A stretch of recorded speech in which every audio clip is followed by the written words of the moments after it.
ዓርብ ዕለት ክርስቶስን ጌታ ሆይ ብሎ የጠራው ሰው የለም። ሌላ ቀን አሳና እንጀራ አበርክቶ ሲያበላቸው በልተው ሲጠግቡ ጌታ ሆይ እንዴት ዋልክ ያሉት በጣም ብዙዎች አሉ። ሙት ሲያስነሳ፣ ድውይ ሲፈውስ፣ ሽባውን ሲተረትር አይተው ጌታ ሆይ ያሉት ብዙ አሉ። የደስታው ቀን ማለት የስቃዩ ቀን የመከራው ቀን ግን ዓርብ ዕለት ማን ነው ክርስቶስን ጌታ ሆይ ብሎ አክብሮ የጠራው? ዓርብ ዕለት ጌታ ሆይ ያሉት እነማን እንደሆነ ታውቃላችሁ? በጥፊ የመቱት የሮም ወታደሮች ናቸው። ጨርቅ አምጥተው ፊቱን አለበሱት፣ በጥፊ መቱትና ጌታ ሆይ ማን ነው የመታህ? ትንቢት ተናገር አሉት ይላል። የመዋረድ ቀን ነበረ ዓርብ ዕለት። ባለቅኔው አልቦ ዘመድ ጊዜ ተዋርዶ ብለዋል። በመዋረድ ቀን ዘመድ የለም፣ ክርስቶስ ብቻውን ነበረ። በስቃይ ቀን ማን አብሮት አለ? በመከራ ቀን አብረውት የዋሉ በዋለበት ውለው ባደረበት አድረው የቃሉን ትምህርት የእጁን ታምራት ያዩ አሳ እንጀራ ሲያበረክት የበሉ የጠጡ ሐዋርያት እኮ ከዮሐንስ በቀር እግሬ አውጪኝ ብለው ነው የሸሹት። ብቻውን ነበረ ጌታ፣ ዘመድ አልነበረውም። የመከራ ቀን ማን ከሱ ጎን መታየት ይፈልጋል?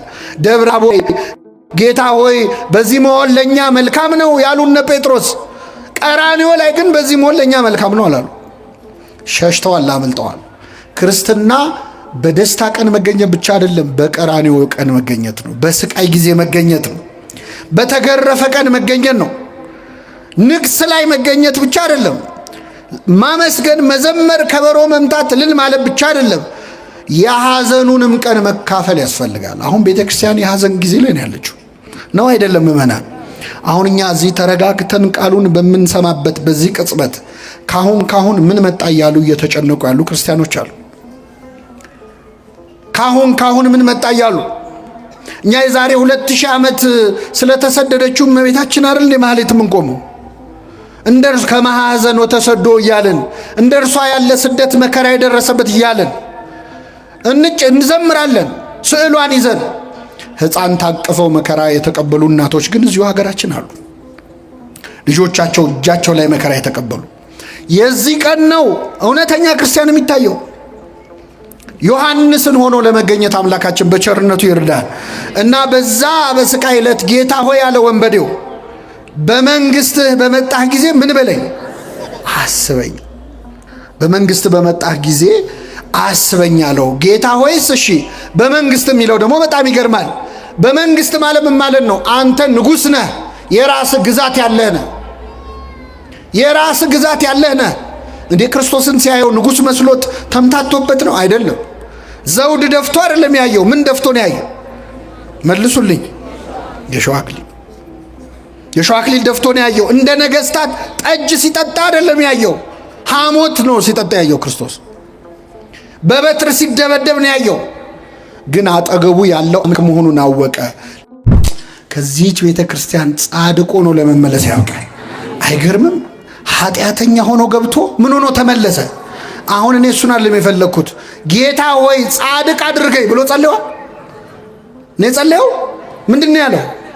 እኔን ኃጢአተኛውን ምን በለኝ ማረኝ። እሱ ምህረት ነው የለመነው። አረ ምህረት ብቻ አይበቃህም አንተ ጻድቅ አድርጌሃለሁ።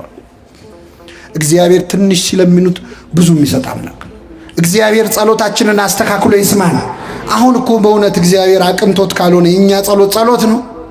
እየሰማችሁ ነው? ሲጀመር የኛ ጸሎት አንደኛ አባታችን ሆይ መቼ ጀመረን ከመቼው እንዳለቀ ገርሟቸው ያውቃል? ብን ያለ ጸሎት ነው። ወይ ትኩረት የለው ወይ ተመስጦ የለው። ለምነው ምድራዊ ነገር። ይሄ ወንበዴ ከኛ እንዴት ተሻለ? ጌታ ሆይ በምን አስበኝ ነው ያለው።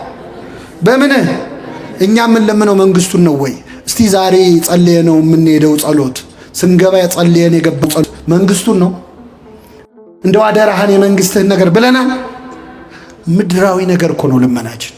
ለምደነው ነው እንጂ እኮ ደም በደም ሆኖ እያዩ ማመን ይቻላል ወይ? ክርስቶስ እየተገረፈ እያየህ አምላክነቱ እንዴት ታያል? ሙት ሲያስነሳ እኮ አይደለም ያየው ወንበዴ። ድውይ ሲፈውስ አይደለም። እሱ ቢሆን ኖሮ ቀላል ነው።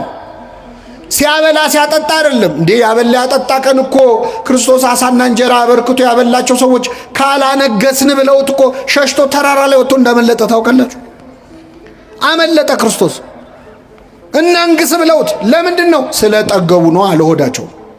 ሆዳቸው ሲሞላ ንጉሳችን አንተ ነህ ብለው በግድ ሊያነክሱት ነበር። 2 ቀን ሙሉ ፈለጉት ይላል። ከኔ ጋር ናችሁ? ስንት ቀን ሙሉ?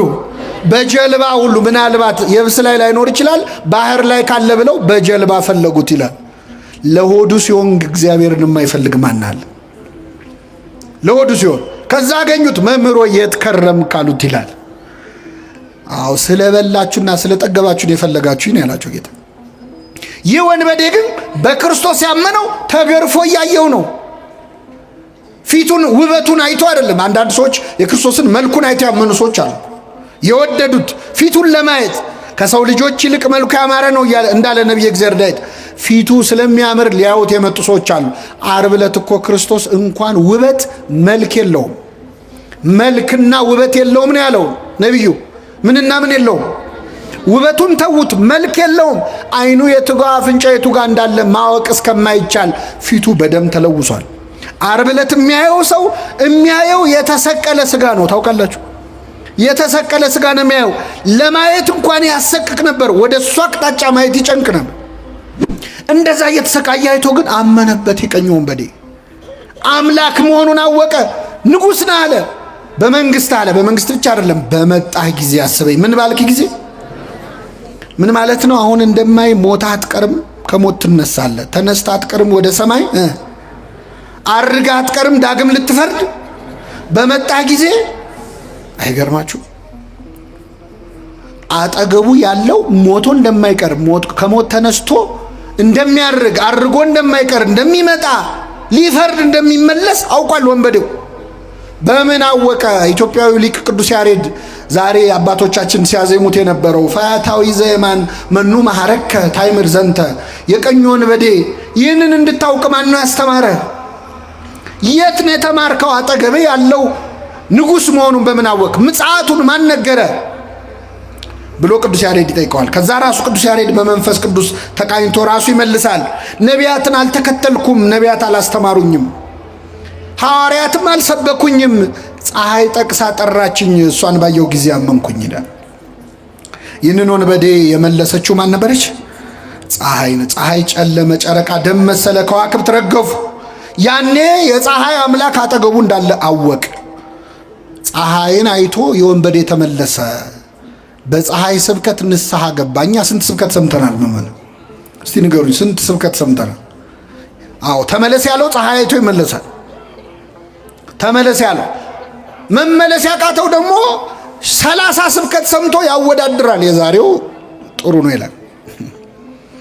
ጴጥሮስ ዶሮ ሲጮ ሰምቶ ነው ንስሐ የገባው። ምን ሲጮ? እኛ ስንት ዶሮ ሲጮ ሰማን? እኛ ብንሆን አርደን እንበላው ነበር አይደል?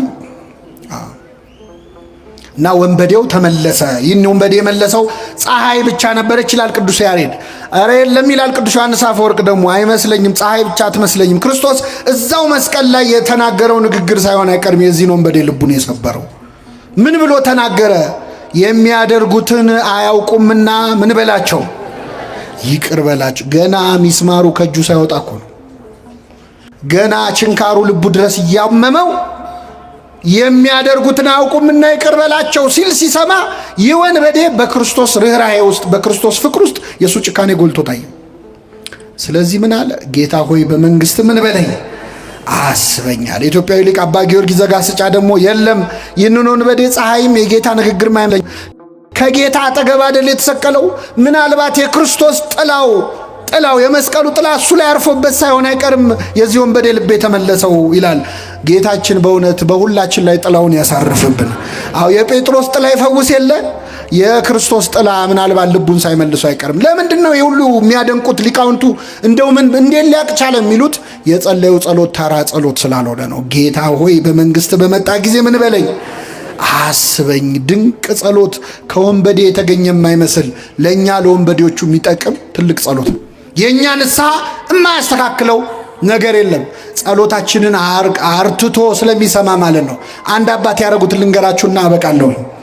ጸሎት ብዙ ጊዜ እኛ የምንጸልየው ጸሎት የማይሰማበት አንዱ ምክንያት እግዚአብሔር ስለሚወደን ነው። እስኪ በሉ እግዚአብሔር ምን ስለሚለን። ለምን መሰላችሁ? አሁን እዚህ መሃል ወላጆች አላችሁ። ልጃችሁ እንደው ቤት ውስጥ አይጥ አስቸግሯችሁ ላይጥ ብላችሁ የገዛችሁት መርዝ ቢኖር ይህንን መርዝ በዳቦ አድርጌ ካልበላው ብሎ ልጁ ቢያለቅስ ወይ ልጄ ለምን ጓጉቶ ይቀራል ብላችሁ ትሰጡታላችሁ? ቢያለቅስስ አለቀሰ እኮ። ትሰጡታላችሁ? እንገርፈዋለን እንጂ አንሰጠውም። ለምን? ልጃችን ስለሆነ። እግዚአብሔር አባት ነው። ስንት ክፉ ነገር ለመን ነው። ይገርማቸዋል። ስንት ነገር የማይጠቅመን ክፉ ነገር ለመን ነው። ሲጀመር አቋምም የለንም እኛ እኮ ስንጸልይ ታውቃላችሁ። ዛሬ በአብዛኛው የማየው ወጣቶች ነው። የወጣቶች ጸሎት ብዙ ጊዜ ከጋብቻ ጋር የተያዘ ነው አይደለም? አዎ። አንድ ወጣት ይመጣና አንዲትን ሴት ይወዳል። እንደው ጌታ ሆይ መድኃኒዓለም እችን ልጅ እጄ ካስገባ የዛሬ ዓመት ድባብ ነው የምሰጠው ይላል። ተስሎ ሄዶ ሳምንት ሳይሞላ ይመጣና ጌታ ሆይ እችኛዋን ተዋትና እንዴ ማመልከቻ እንኳን እኮ ሽርዝ ድልስ ሲበዛው ሪጀክት ይደረጋል። እንኳን ጸሎት ማለት አቋም የለንም። ዛሬ የምንፈልገው ሌላ፣ ነገ የምንፈልገው ሌላ፣ ዝብርቅርቅ ያለ ጸሎት ነው የምንጸልየው። ግን ይሰማናል እግዚአብሔር። አይገርም? ጸሎቴን ያልከለከለ በሉ እስኪ እግዚአብሔር ይመስገን። ምን መሰላችሁ? ልትጸልዩ ስትመጡ ዝም በል ይላል እግዚአብሔር። ስንት ነገር ስታወራ ከቤት እዚህ እስክትደርስ እያማሽ መጥተህ ተሳድበ ክፉ ተናግረ መጥተህ አማትበ ልጸልይ ስትል በል ዝም በል በዚህ አፍማ እንዳጠራኝ ይላል። ጸሎቴን ያልከለከለ እግዚአብሔር ይመስገን። ይሰማናል። የመላእክቱን ምስጋና በሰማበት የእኛን ይስማ። አይገርምም? መላእክትን በሰማበት ይሰማናል። የነሱን መዝሙር በቅድስና የሚዘምሩትን በሰማበት የእኛን ይሰማል። ከኃጢአተኛ አፍ ምስጋና ለምኔ ነው አይልም። በኃጢአት ተወደስኩ፣ በኃጢአተኛ ሰው አፍ ተወደስኩ ብሎ አይቀየምም። ይሰማል፣ ያርማል። ጸሎቶቻችንን የሚጠቅሙንን ወስዶ የማይጠቅሙንን ይተውልናል። የለመነውን ሁሉ ስላልሰማን ስሙ የተመሰገነ ይሁን። የለመነውን ሁሉ ቢሰጠን ገደል እንገባ ነበር። እምንለምነውን እንደማናውቅ ያውቃል። ይህ ወንበዴ ግን ብዙ እርማት የማያስፈልገው ጸሎት ጸለየ። በመንግስት በመጣ ጊዜ ምን በለኝ አለ። አይ የለም ጊዜዋን ብቻ አስተካከላት እግዚአብሔር። ጊዜዋን በመንግስት እስክመጣስ አላስጠብቅም። መቼ ከኔ ጋር ትሆናለህ? የቀበሌ ቤት ይዞ እንዴት ባህታዊ ይሆናል ሰው መሀል ከተማ ውስጥ? አሁን ደግሞ የመጣብን በዚህ በሚዲያ ዘመን የዩቲዩብ ቻናል ያለው ባህታዊ ያለ ሰብስክራይብ አድርጉ የሚል ማለት ነው። ጉድ ነው። እስቲ የዛሬ 3 ወር ዓለም ያልፋል ብሎ ትንቢት ይናገራል፣ ግን ሰብስክራይብ አድርጉ ይላል። ዓለም ካለፈ ለምንድን ነው ሰብስክራይብ የምናደርገው? በሰማይ ልናየው ነው? መቀለጃ ሆነናል በእውነት። ከዚህ ጠብቀን እግዚአብሔር።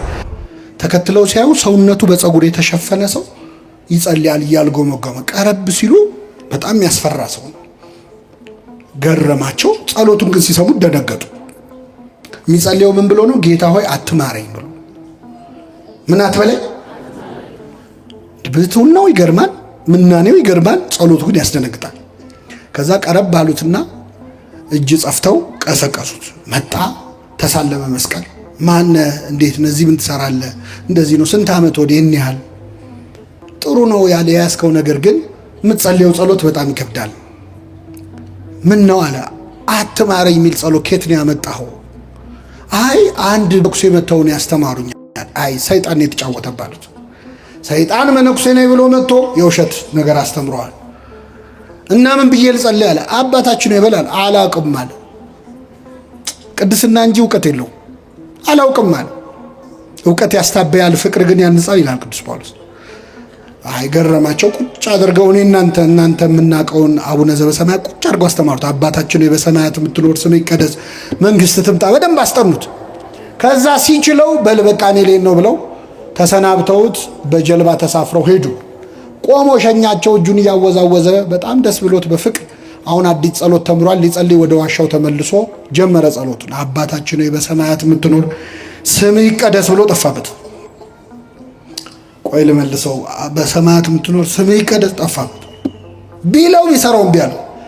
አይ እኚህ ሰውዬ ሳይርቁኝ በፊት ልድረስባቸውና ይንገሩኝ ብሎ ሮጦ ሄዶ ጀልባውን አስቆመና ስምህ ይቀደስ ብሎ ቀጥሎ ምንድን ነው አላቸው። ሮጦ ሄዶ ነው ያልኳቸው። በምን ላይ ነው የሮጠው? አይሰማም። ሲያዩት ውሃ ላይ እየሄደ ነው። እሳቸው ምን ላይ ነው ያሉት? እና ስምህ ይቀደስ ብሎ ምንድን ነው ሲላቸው፣ በሌኔ ወንድም እንደ ድሮ አትማረኝ ብለህ ቀጥል አሉ። እግዚአብሔር ጸሎቱን ሰምቶታል አልሰማውም? ሰምቶታል። ለምንድን ነው የሰማው መሰላችሁ? እግዚአብሔር የሰማው ያለውን ሳይሆን ለማለት የፈለገውን ነው። እግዚአብሔር ለማለት የፈለግነውን ይስማል። አዎ ልባችን ውስጥ ያለውን ድረስ ጠልቆ ነው የሚሰማው። ከጥልቁ ጠራው እንዳለ ነብይ እግዚአብሔር። ጌታ ሆይ በዚህ መሆን ለኛ መልካም ነው ያሉነ ጴጥሮስ፣ ቀራንዮ ላይ ግን በዚህ መሆን ለኛ መልካም ነው አላሉ። ሸሽተዋል፣ አመልጠዋል። ክርስትና በደስታ ቀን መገኘት ብቻ አይደለም፣ በቀራንዮ ቀን መገኘት ነው። በስቃይ ጊዜ መገኘት ነው። በተገረፈ ቀን መገኘት ነው። ንግስ ላይ መገኘት ብቻ አይደለም። ማመስገን፣ መዘመር፣ ከበሮ መምታት፣ እልል ማለት ብቻ አይደለም። የሐዘኑንም ቀን መካፈል ያስፈልጋል። አሁን ቤተክርስቲያን የሐዘን ጊዜ ላይ ነው ያለችው ነው አይደለም? ምእመናን አሁን እኛ እዚህ ተረጋግተን ቃሉን በምንሰማበት በዚህ ቅጽበት ካሁን ምን መጣ እያሉ እየተጨነቁ ያሉ ክርስቲያኖች አሉ።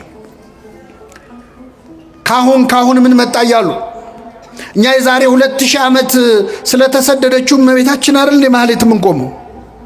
እንደርሱ ከማሐዘን ወተሰዶ እያለን እንደርሷ ያለ ስደት መከራ የደረሰበት እያለን እንዘምራለን። ስዕሏን ይዘን ሕፃን ታቅፈው መከራ የተቀበሉ እናቶች ግን እዚሁ ሀገራችን አሉ። ልጆቻቸው እጃቸው ላይ መከራ የተቀበሉ። የዚህ ቀን ነው እውነተኛ ክርስቲያን የሚታየው። ዮሐንስን ሆኖ ለመገኘት አምላካችን በቸርነቱ ይርዳል።